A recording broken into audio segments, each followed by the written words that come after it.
Kemarin saya didatangi oleh seorang pasien ibu-ibu sakit diabetes. Tetapi yang membuat beliau datang ke klinik saya karena sudah banyak terjadi komplikasi. Salah satu komplikasi ini namanya gangren diabetik, Pak. Bapak Ibu tahu gangren diabetik itu apa? Luka, Pak. Ada luka membusuk. Jadi kalau ada di luar sana ada istilah diabetes basah ya. Sebetulnya itu bukan begitu cara pembedaan diabetes. Bukan tipe basah, tipe kering, itu tidak ada di dalam medis. Ya.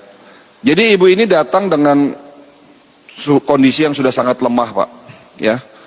Tubuhnya lemah, pakai kursi roda, kaki sebelah kanannya membusuk. Jadi waktu datang ke klinik saya itu jari kakinya sudah mulai copot satu-satu.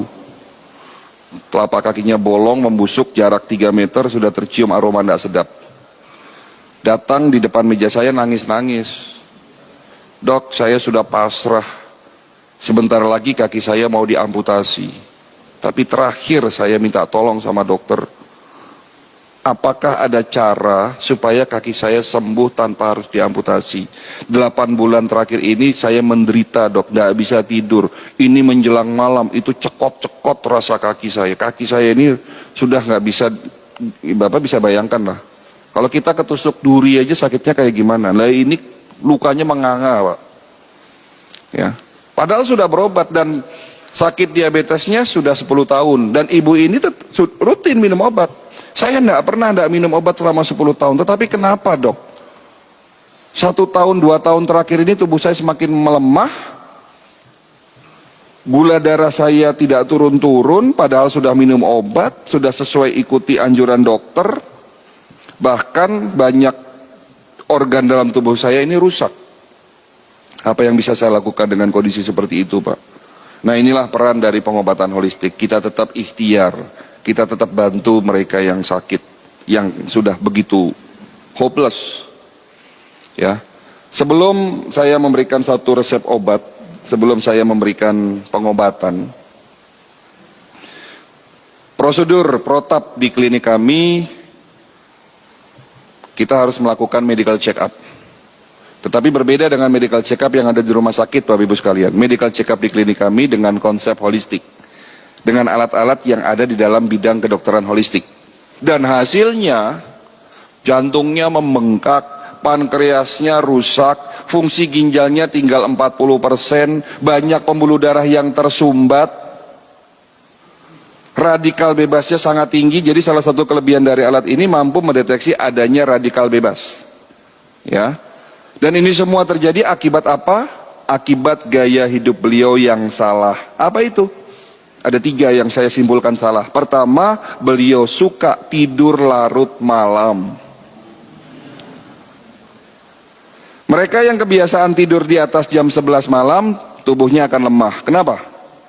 Karena jam 11 sampai dengan jam 1 malam, di saat kita tidur pulas, ada bagian tubuh, ada organ tubuh yang namanya liver, hati, itu melakukan bersih-bersih, Pak. Detox istilahnya. Liver memiliki 500 fungsi. 500 fungsi, Pak. Jadi organ yang paling berat kerjanya adalah liver, Pak. Kalau jantung 1 fungsi, Pak. Mompa darah, selesai. Ginjal punya 2 fungsi, tetapi liver memiliki 500 fungsi. Dari salah satu fungsi itu ada yang namanya fungsi detoksifikasi. Apa itu?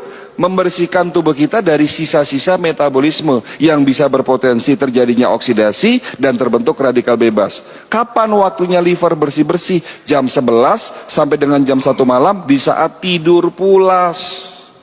Nah kalau bapak ibu pada jam itu tidak tidur, apa yang terjadi? Liver tidak bisa melakukan tugasnya bersih-bersih, pada akhirnya metabolismenya terganggu. Karena apa? Karena terjadinya oksidasi yang tidak dapat dinetralisir oleh tubuhnya. Jadi karena gaya hidupnya ini salah, sering tidur larut malam, ya lama-lama radikal bebas terbentuk. Gaya hidup kedua yang beliau akui salah, beliau suka makan malam.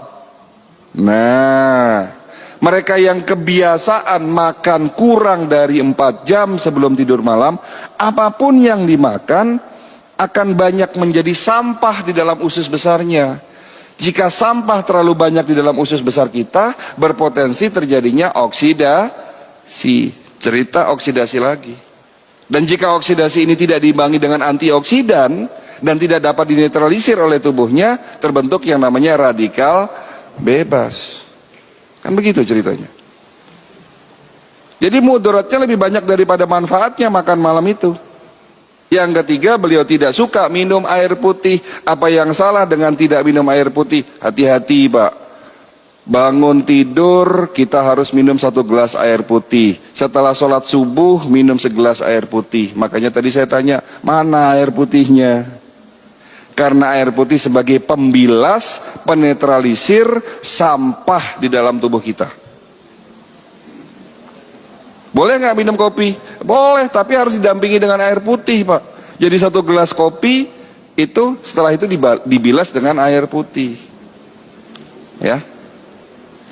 Jadi kesimpulan yang bisa kita dapatkan apa di sini?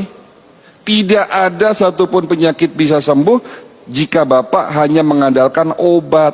Karena sesungguhnya kita sakit akibat gaya hidup kita yang salah. Berarti langkah pertama, step pertama sebelum tanya obat, sebelum Bapak minum obat, ya rubah dulu gaya hidup yang salah. Tetapi karena ini sudah menjadi kebiasaan makan malam, kebiasaan tidur larut malam, sehingga sulit disembuhkan. Betul nggak?